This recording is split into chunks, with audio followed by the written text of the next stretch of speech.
शांति। सवेरे सवेरे कितनी कमाई हो गई। आज बाबा ने कहा ना, एक एक रतन लाखों का है। तो हम सवेरे सवेरे कितनी कमाई कर लेते हैं ब्राह्मण। दुनिया तो अभी सोई हुई है और हम लोगों का पद्मा पदम बनने का भाग्य जो है बाबा सवेरे सवेरे ही कर देता है। एक ही मुरली में बाबा एक ही सारी बातें सुना देता है। बाप बनकर वर्षा भी दे देता है, टीचर बनकर सब आदि मध्य अंत सब बता देता है, और सदगुरु बनकर क्या करता है जी, वरदानों की वर्षा कर देता है। और आज तो विशेष बाबा ने कितनी खुशी की भी और नशे की भी बात कही। कौन सी बात थी?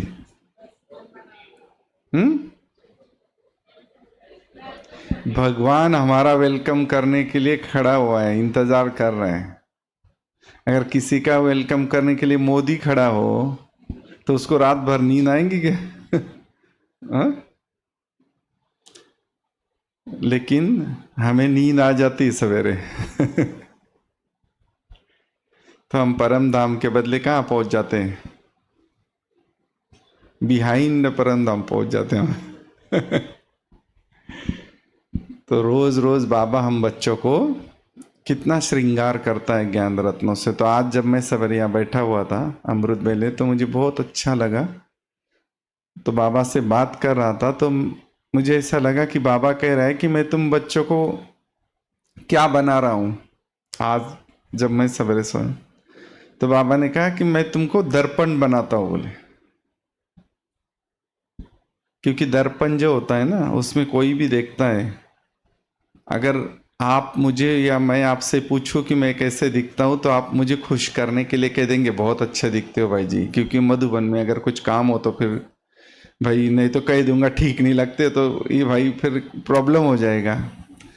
लेकिन आईने के आगे अगर हम खड़े होते हैं तो आईना झूठ बोलता है क्या? हा? वो पैसे वाला हो, गरीब हो, पढ़ा हुआ हो, अनपढ़ हो, आईने के लिए कोई लेना देना नहीं है। आईना जो जैसा है वैसे ही दिखाता है हमको। तो हम भी जब बाबा कहते तुम भी आईना बन जाएंगे, तो संसार को अपने आप भगवान क्या है, फिर मेहनत नहीं करनी पड़ेंगे हमें। अभी मेहनत करनी पड़ती है ना। आजकल हम गीता का भगवान सुनाते हैं ना कि गीता का भगवान कौन है। तो मुझे वो भी सोच चलता है कि जब हम खुद दर्पण बन जाएंगे ना बाबा के, वो स्वरूप बन जाएंगे, तो हमें वो भी सिद्ध करने की जरूरत नहीं पड़ेगी कि गीता का भगवान कृष्ण है क्या शिव है।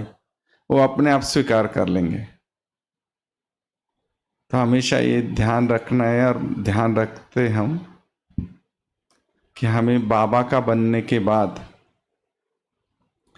बहुत बड़ा जिम्मेवारी का ताज मिलता है। बाबा कहता है कौन सा ताज मिलता है? विश्व परिवर्तन की जिम्मेवारी का ताज बाबा देता है हम सबको। लेकिन माया भुला देती है रोज। तो इसलिए बाबा ने संडे की मुरली में क्या कहा जी? बाबा ने कहा ना, पास पास पास। हाँ, 3 पास।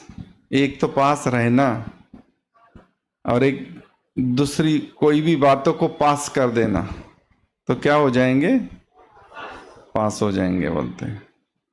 तो इसीलिए बाबा के जो रोज के शब्द होते, खजाना होता है या भोजन होता है,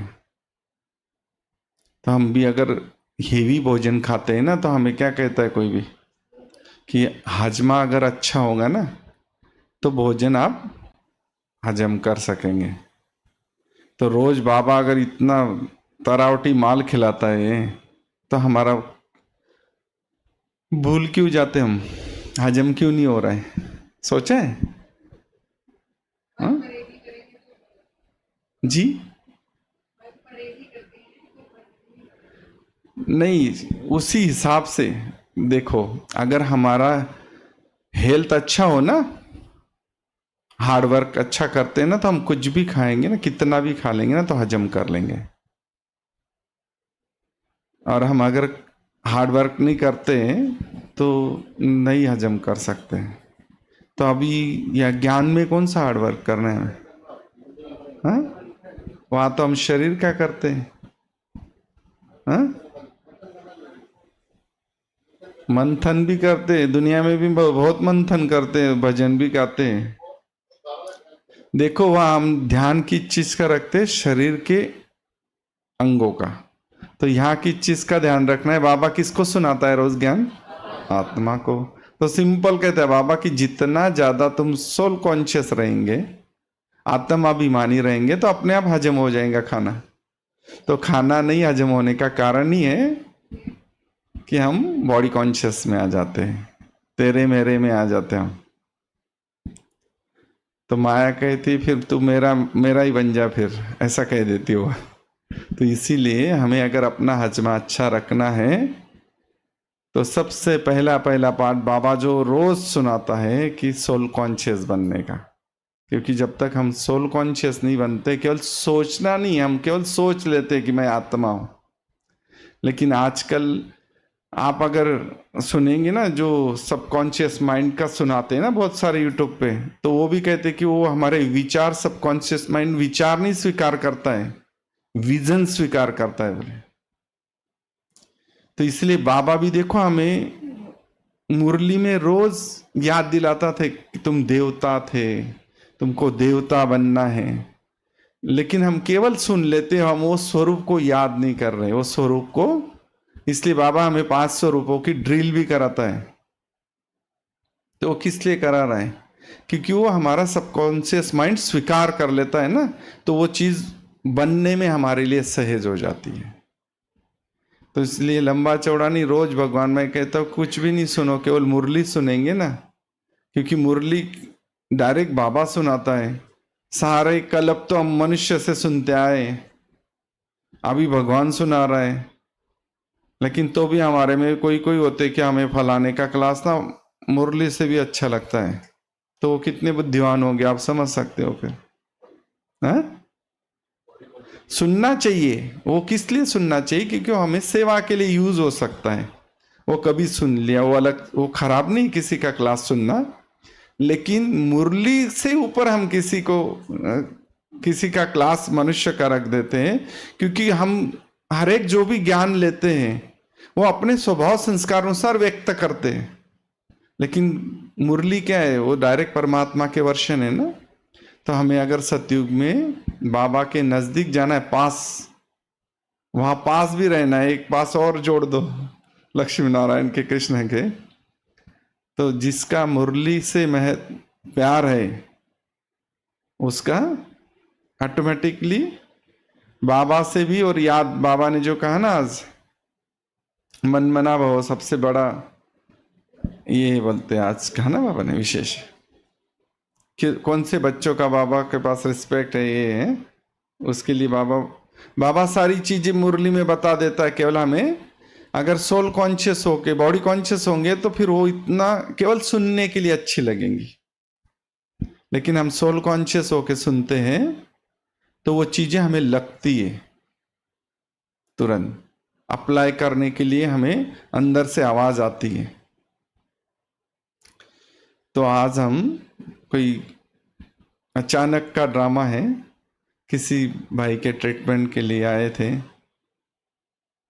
वो भी अचानक ही हुआ कि बाबा देखो, अगर हम बाबा को साथ रखते हैं तो क्या नहीं हो सकता है, असंभव ब्राह्मणों के लिस्ट में तो है ही नहीं। तो हमारे साथ एक भाई, एक ज्ञान सरोवर के कृष्णा भाई, उनको 4 महीने पहले कैंसर हो गया था। और वो कैंसर भी ऐसा हुआ है तो जो लाखों में एक आधे को होता है। कैंसर तो बहुत प्रकार के होते हैं, लेकिन ये जो है, तो वहाँ ट्रीटमेंट चला, फिर वो डॉक्टरों ने कीमो भी दिया, ऑपरेशन भी किए, फिर उन्होंने कहा नहीं, अभी ये था लास्ट, अभी इनको आप इसके बाद कोई दूसरा ट्रीटमेंट नहीं होता है। तो मैंने वो डॉक्टर से पूछा, मैंने कहा भाई ऐसा सारा दुनिया में कोई डॉक्टर ही नहीं है, कोई ऐसा ट्रीटमेंट ही नहीं जो हम कर सके वापस दूसरी। तो वो भाई ने, वो भी बाबा का बच्चा नहीं है लेकिन उसको बहुत भावनाएं है, जो बॉम्बे के अडवाणी है ना, डॉक्टर अडवाणी, उनका राइट हैंड है। तो उन्होंने कहा आनंद भाई आप अगर पहुंच सकते तो इनको जो कैंसर है उसका दुनिया में केवल एक ही डॉक्टर है बोलते हैं, वो लॉस एंजलिस अमेरिका में है बोलते हैं, तो आप पहुंच सकते हो तो उसको कांटेक्ट करो। तो मैंने कहा हम तो भगवान के पास पहुंच गए, तो डॉक्टर कोई बड़ी बात नहीं है, हाँ हमारे लिए बड़ी बात है डॉक्टर। तो फिर उसका एड्रेस आदि ढूंढा, सब किया, तो उन्होंने कहा नहीं आपको अपॉइंटमेंट लेने में ही काफ़ी महीने लग जाएंगे उनसे। मैंने कहा आप नाम बता दो हम करेंगे, उनको नहीं बताया मैंने कुछ। फिर वहाँ से एले की जो दीदी अपनी, उनको मैंने सारा भेजा, उन्होंने कांटेक्ट किया, वो भाई ने, उन्होंने, डॉक्टर ने हेलो भी कर लिया, बात भी, फिर उन्होंने अपॉइंटमेंट भी दे दी, वीडियो कॉन्फ्रेंस से भी बात करते हो। तो लास्ट मंडे, ये मंडे गए ना, उसके पहले मंडे उन्होंने, उनके सवेरे का 10:30 होता है तो अपना यहाँ रात का 11 रहता है। तो हम बॉम्बे में थे पार्ला में, तो उनके साथ वीडियो कॉन्फ्रेंस में बात हो रही थी, डॉक्टर भी थे, राजगोपाल भाई भी साइंटिस्ट है, इनके युगल भी डॉक्टर है, दादी गुलजार के डॉक्टर थे, कविता बहन वो भी कैंसर के डॉक्टर, वो भी थे ऑनलाइन हैदराबाद से। तो सारी बातें हुई, उन्होंने समझाया ये ट्रीटमेंट करो, ऐसा चेंज करो। फिर उसने देखा सब सफ़ेद कपड़े वाले वीडियो कॉल में, ये लॉस एंजलिस की भी बहनें बैठी थी, पार्ला में भी हम लोग। तो फिर लास्ट में उन्होंने कहा 10 मिनट के लिए बात करने वाले थे वो, 10 मिनट का $2000 थे उनके फीस। तो लास्ट में उन्होंने कहा मैं, आप लोग ऐसे सफ़ेद कपड़े वाले एक बहन है बोलते, उसका मैं सुनता बोले। मैंने कहा शिवानी बहन? बोले हाँ सिस्टर शिवानी का।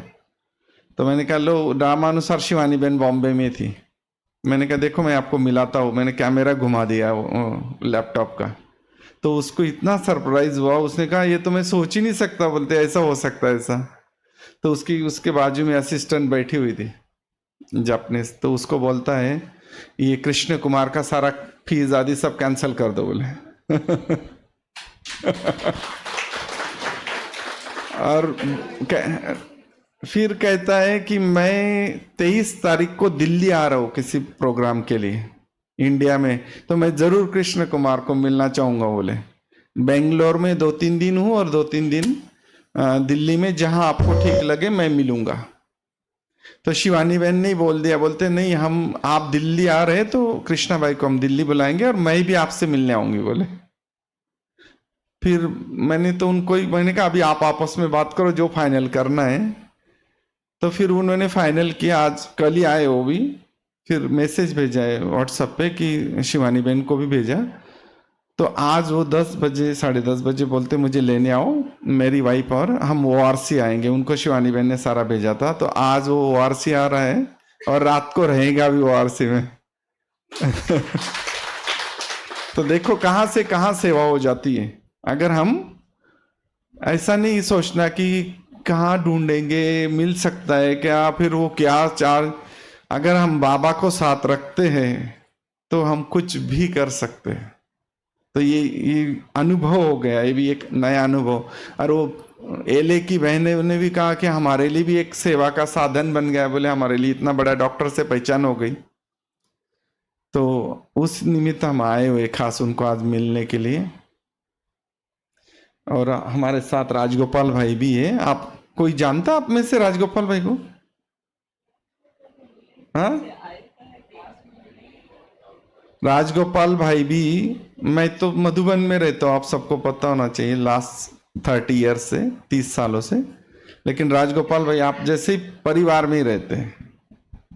राजगोपाल भाई साइंटिस्ट हैं मेडिसिन के, जो दुनिया में मेडिसिन, पहले मेडिसिन बनता था लेकिन मेडिसिन का डोज नहीं बनता था, आपको पता होना चाहिए। बच्चे को देनी हो तो थोड़ा टुकड़ा तोड़ के उसमें से डॉक्टर, तो जो डोज बनाने वाले साइंटिस्ट है ना, दुनिया 10 साइंटिस्ट है उनका ग्रुप है, उसमें से राजगोपाल भाई एक है। और राजगोपाल भाई के जो युगल है वो कैंसर स्पेशलिस्ट है। दादी के लिए वो बहुत उनका बहुत हेल्प रहा है, दादी गुलजार के लिए। तो वो भी लास्ट 28 या 30 साल से राजगोपाल भाई बाबा के बच्चे हैं। माना शादी हुई थी, बच्चा ही हुआ था और ज्ञान में आ गए। और बाबा के बहुत अनन्य रतन है।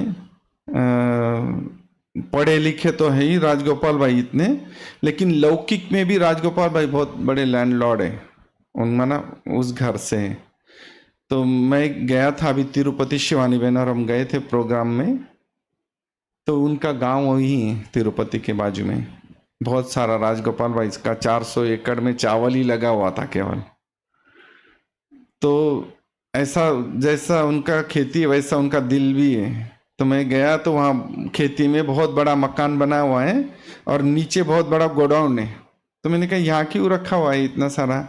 तो वहाँ वो जो वॉच रखे हुए उनकी सिस्टर जीजाजी भी रहते उधर, तो उनको बोल के रखा है कोई भी ब्रह्मा कुमारी आए गाड़ी लेके, जिस उसको जितना चाहिए उतना चावल की बोरियां दे देने का। और सारा शांति सरोवर हैदराबाद में है ना, आपने देखा होगा। तो रिट्रीट सेंटर है वहाँ, सब जगह उनके यहाँ से ही जाता है। और दूसरा अपने ग्लोबल हॉस्पिटल के ट्रस्टी भी है राजगोपाल भाई। तो वारिस जो बोलता है ना बाबा, वारिस क्वालिटी। क्योंकि मैं हंसी में कहता हूँ कि हम तो कुमार कुमारियाँ हैं, लेकिन पहला नंबर तो घर में रहने वालों ने ही ले लिया है ना। हाँ, तो इसलिए कोई कह नहीं सकता है कि भाई हमारे से नहीं हो सकता, हम तो समर्पित नहीं है, फलाना नहीं है। नहीं, आपके आगे तो सबसे बड़ा एग्जाम्पल है। तो हम सब जहाँ पे भी जाते हैं बाबा के बच्चे मिलते हैं। और देखो कितने पवित्र आत्माएं। हम अगर किसी मंदिर में जाएंगे तो एक आधी देवी का और देवता का दर्शन कर सकते हैं, लेकिन रोज क्लास में हम कितने देवी देवताओं के दर्शन कर लेते हैं, होनहार देवी देवताओं के। हाँ, तो जो सिलेक्शन भगवान ने किया हुआ है उसमें हम करेक्शन कर सकते हैं। अगर हमारे मन में भी आ गया तो फिर हम किसके लिए डाउट कर रहे हैं? भगवान के लिए डाउट कर रहे हैं ना। तो सब सिलेक्शन किसका है? ओम शांति। ओम शांति। आनंद भाई को बहुत बहुत थैंक्स। और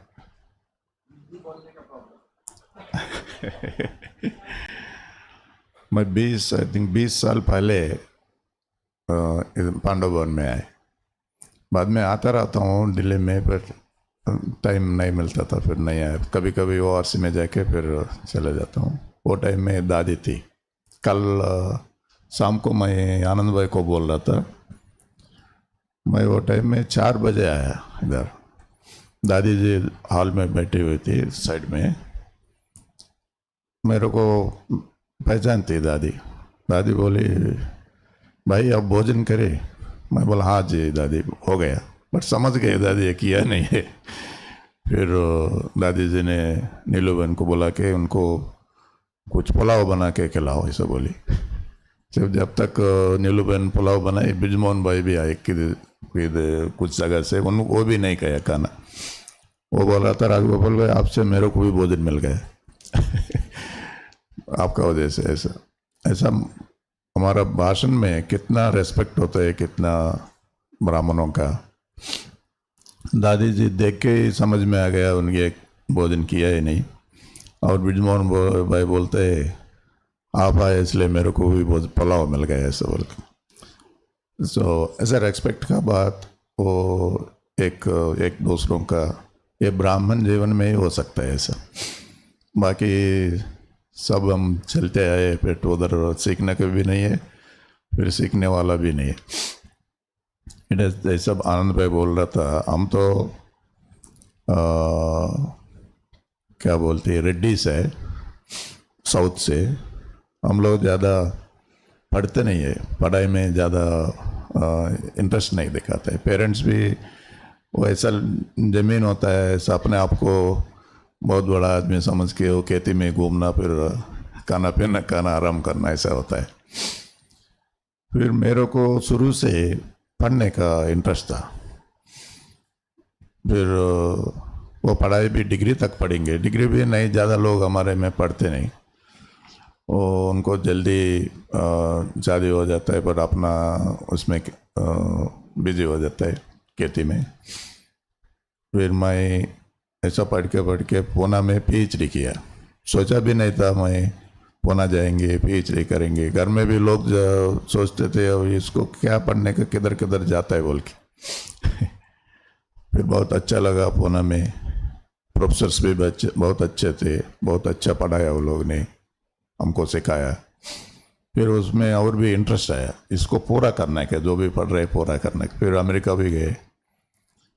फिर मैं पूरा किया पढ़ाई, मैं 30 साल का था। फिर आके एक कंपनी में जॉब के लिए ज्वाइन हो गया अमेरिका से आने के बाद। फिर मैरिज हुआ। फिर अचानक बाबा का वो जगदीश भाई ने एक बार हैदराबाद आया।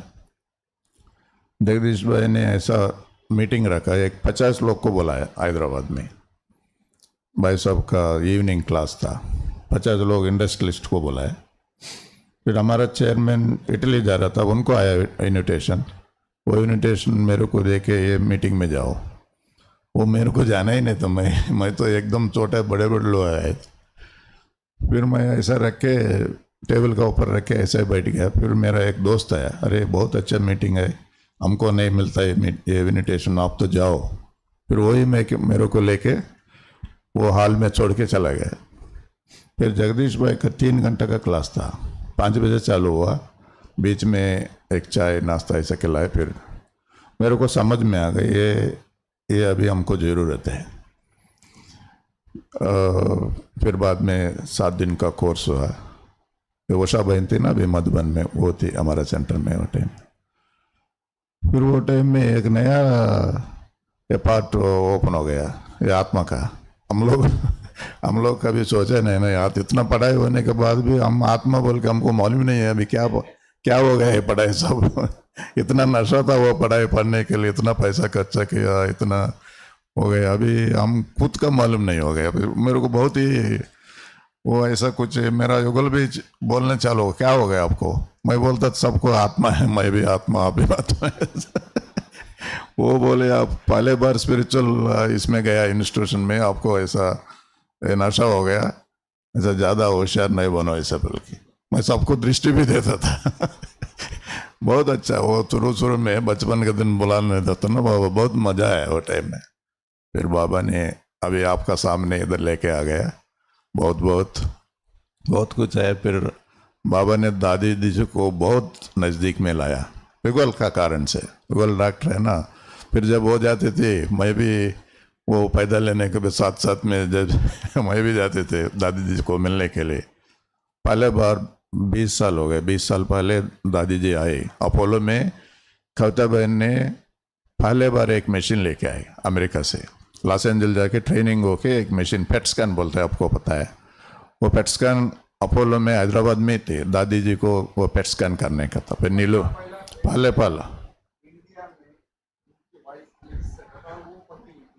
वही लेके आई, फिर दादी को करने। वो टाइम में मेरे को इतना नशा हो गया, दादी को 2 दिन 3 दिन रखना।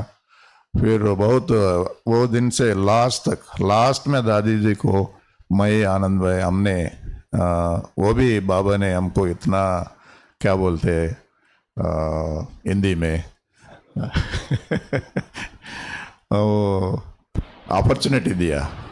हम दोनों आनंद भाई और मैं हॉस्पिटल में थे। फिर दादी को मधुबन लाने तक, दादी का बॉडी को मधुबन लाने तक हमको एक प्रकार का नशा था, एक प्रकार का दादी हमारे साथ नहीं वो भी था, बट वो बहुत अच्छा था। सो आज इधर आके कल रात में मैं सोच रहा था, कल रात में सोने के समय आनंद भाई का मेरा पार्ट क्या हुआ लास्ट में, आनंद भाई बताएगा क्या हुआ लास्ट में। इतना हमको खुशी, और दादी हमारा साथ में नहीं है बोल के वो भी था, थोड़ा बहुत अच्छा लगा। आप सबको मिलके बहुत खुशी है। ओम शांति। हाँ। है। तो राजगोपाल भाई भी 1 महीना मुंबई रहे थे, उनका वहाँ गेस्ट हाउस है उनके कंपनी का, बहुत अच्छा। तो रोज़ सवेरे रात को 12 बजे हम सेंटर पे मैं आता था, राजगोपाल भाई अपने गेस्ट हाउस में जाते थे, शिफ्ट वाइज रहते थे ना वहाँ हॉस्पिटल में। तो और सवेरे 7 बजे राजगोपाल भाई हॉस्पिटल पहुँच जाते थे। मैं तो रोज 12 बजे जाता था, दिन में मेरी सेवा थी, और कृष्णा भाई जो था अभी आया हुआ है वो 7 सवेरे जाता था वो। तो 1 महीना रोज। तो जिस दिन दादी ने शरीर छोड़ा, शिवरात्रि थी, तो कृष्णा को मैंने कहा आज ना मैं सवेरे जाता हूँ, तुम दोपहर को जाना। मुझे भी नहीं पता था। फिर मैं तैयार होके सेंटर पे गया, क्योंकि सेंटर के बाजू में मकान लिए हुए थे किराए से 2 भाई होकर रहने के लिए। तो नेहा दीदी ने कहा ऐसा है आनंद भाई, आज शिवरात्रि है, आप मधुबन से आज झंडा ना आप लहराओ। तो मैंने कहा नहीं, मुझे हॉस्पिटल जाना है। तो बोलते 10-15 मिनट, अभी तो भोग लग गया। उसके बाद मैंने कहा नहीं, मुझे नहीं लहराना, आप लहरा लो, मुझे हॉस्पिटल जाना है। मैं वॉक करके, क्योंकि नज़दीक था, 10 मिनट का ही वॉक था सेंटर से।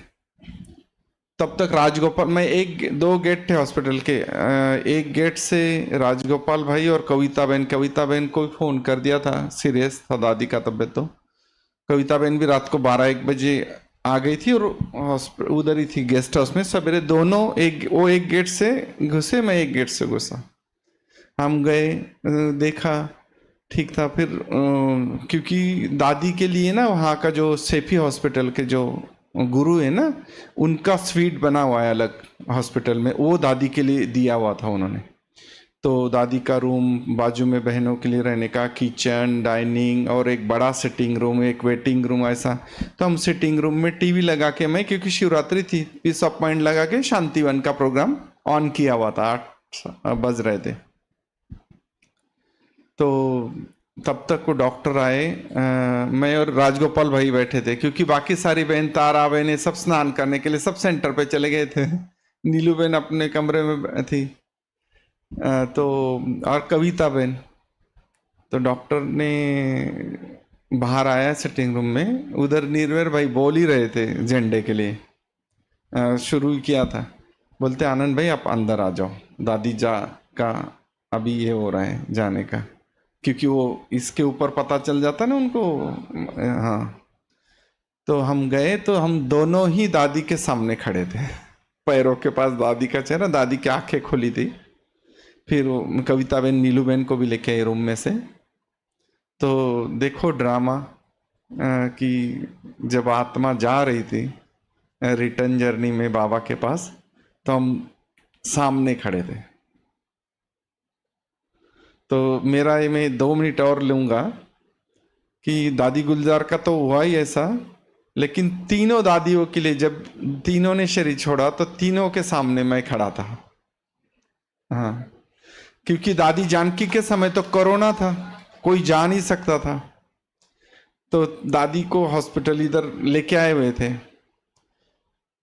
तो सवेरे सवेरे दादी को जैसे हार्ट अटैक आया, तो वो डॉक्टर ने निर्वेर भाई को फ़ोन किया। फिर निर्वेर भाई ने कहा आप जयंती बहन ज्ञान सरोवर में थी, तो आप जयंती बहन वहीं हैं, तो तुरंत उनको बुला लो। तो जयंती बहन ने स्विच ऑफ करके रखा था मोबाइल का। तो उनको ऐसा पता नहीं था ना दादी शरीर छोड़ देंगे, ऐसी तबीयत नहीं थी दादी की, नॉर्मल थी दादी ऐसे। तो निर्वेर भाई, वो डॉक्टर ने वापस फ़ोन किया, बोलते वो फ़ोन नहीं उठाते, बोलते ठीक है मैं बात। तो भाई साहब ने, देखो कैसा ड्रामा होता है, मुझे फ़ोन किया आनंद भाई, और जैसे ही 2 बजे फ़ोन आया भाई साहब का, तो मैं वो फ़ोन से ही समझ गया कुछ तो भी ऐसा। 2 बजे किस लिए भाई साहब फ़ोन करेंगे? मैंने कहा, बोलते आप कॉटेज जाओ और जयंती बहन को हॉस्पिटल लेके जाओ, बस उतना बोल के उन्होंने फ़ोन बंद कर दिया। तो मुझे तो उनसे ये होगा, मैंने कहा अभी मैं गया कॉटेज में, अभी मैंने नोक किया दरवाजे को 2 बजे, तो वो समझ गई इतना। मैंने आवाज़ दिया, मैं आनंद बोल रहा हूँ। मैंने कहा तो इतना सवेरे सवेरे क्यों आया आनंद भाई? तो बहन जी थोड़ी इमोशनल हो गई, क्योंकि बहन जल्दी इमोशनल हो जाती ना। तो वो बैठ गई वहाँ पे। मैंने कहा चलो हॉस्पिटल जाना है, तो उन्होंने मुझे कुछ रिस्पॉन्स नहीं किया। फिर मैं ऐसा भी नहीं कि भाई छोटी बच्ची या बहन, तो मैं उसको थोड़ा समझाओ, चलो अपन जा रहे हैं, वो इतनी बड़ी बहन जी है। फिर मैंने सामने दूसरे रूम में संतोष दीदी थी रशिया वाली, उनको उठाया, मैंने कहा आप इनको लेके आओ। फिर मेरे साथ अभिराम भाई था, उनको मैंने कहा हम चलेंगे, उनकी गाड़ी में आएंगे। तो जैसे ही मैं हॉस्पिटल पहुंचा, कोई नहीं था वहाँ हॉस्पिटल में, दादी के पास केवल एक डॉक्टर था और हंसा इमोशनल होकर बैठी हुई थी साइड सोफे पे। तो बाबा ने, मैंने कहा देखो कोरोना है सब ऐसा प्रतिबंध, मैं वहां पे दादी के सामने खड़ा था। और ऐसा ही प्रकाश मणि दादी के समय भी हम 3-4 दिन से नीचे ही थे, क्योंकि दादी को ब्रेन हेमरेज हो गया था लास्ट में, तो अहमदाबाद से लेके आए थे। तो मेरे कपड़े वॉशिंग में देने थे, तो मैं रात को 24 तारीख रात को ऊपर आ गया, और वापस जाने तक तो दादी की तबीयत सीरियस हो गई। तो वहाँ तो बहुत सारे भाई बहने आ गए हुए थे। तो अभी कॉटेज में कितने भाई बहनों को अंदर भी रखेंगे ना, कितनों को अंदर ले सकते हैं। तो दरवाजे बंद कर दिए हुए थे। मैं नीचे पहुंचा तब तक सारे दरवाजे बंद हो गए थे। अभी मेरे लिए तो किस लिए खोलेंगे, क्योंकि बाहर सारे सीनियर भी खड़े हुए हैं। तो मैंने कहा बाबा मुझे तो दादी के सामने ही रहना है, दादी शरीर छोड़ेंगी तो मैं बाहर नहीं खड़ा होऊंगा। मैंने कहा मैं बाजू में जाके खड़ा रहा, वहां जो बड़ा पेड़ झूला रहता, देखो तपस्या धाम के बाजू में। तो 10:30 बज रहे थे उस समय, 10:15। तो मुझे पता था 10:15 बजे रोज स्वीपर आते वॉशरूम धुलाई करने के लिए, और दादी के रूम के बाजू में ईशु दादी का रूम था नहीं है। तो देखो कैसे अपने आप, मुझे इतना ये नहीं, मैंने कहा अभी स्वीपर आया होगा आनंद, और वो जरूर वॉशरूम का दरवाजा खुला होगा पीछे से। तो मैं फटाफट गया, स्वीपर बाथरूम धुलाई कर रहा था, मैं उसमें से घुस के दादी के रूम में चला गया, और मैं पहुंचा और वो लाइनें सीधी हो गई वो जो चल रहे थे।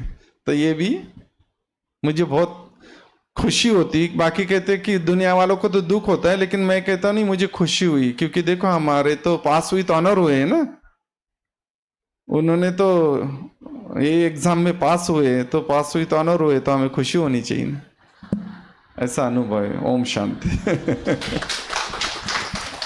बहुत बहुत धन्यवाद आनंद भाई का भी और राजगोपाल भाई जी का भी। तो ये देखो निशानी होती है, वैसे भी मैं देखती हूँ आनंद भाई का, जो भी हमारे महारथी और ख़ास दादियाँ हैं, उनसे आनंद भाई का इतना स्नेह है। उनकी आप इनसे कोई भी कहानी सुन लो, कोई भी बातें सुन लो, तो हमेशा एवर रेडी होंगे। फला दादी ऐसे कहती थी, गुलजार दादी ऐसे कहती थी, बड़ी दादी ऐसे करती थी। तो हर समय दादी दादी दादी मुख पर होता है। तो ये निशानी होती है कि 84 जन्मों में कहीं ना कहीं आत्माएं साथ में जब मिलती जुलती हैं, तो संगम पर भी ऐसा आपको भाग्य मिला। तो हम आपका बहुत बहुत थैंक्स करते हैं। आप सभी को बहुत अच्छी प्रेरणाएं दी, भ्राता जी ने भी, आनंद भाई ने भी। ओम शांति।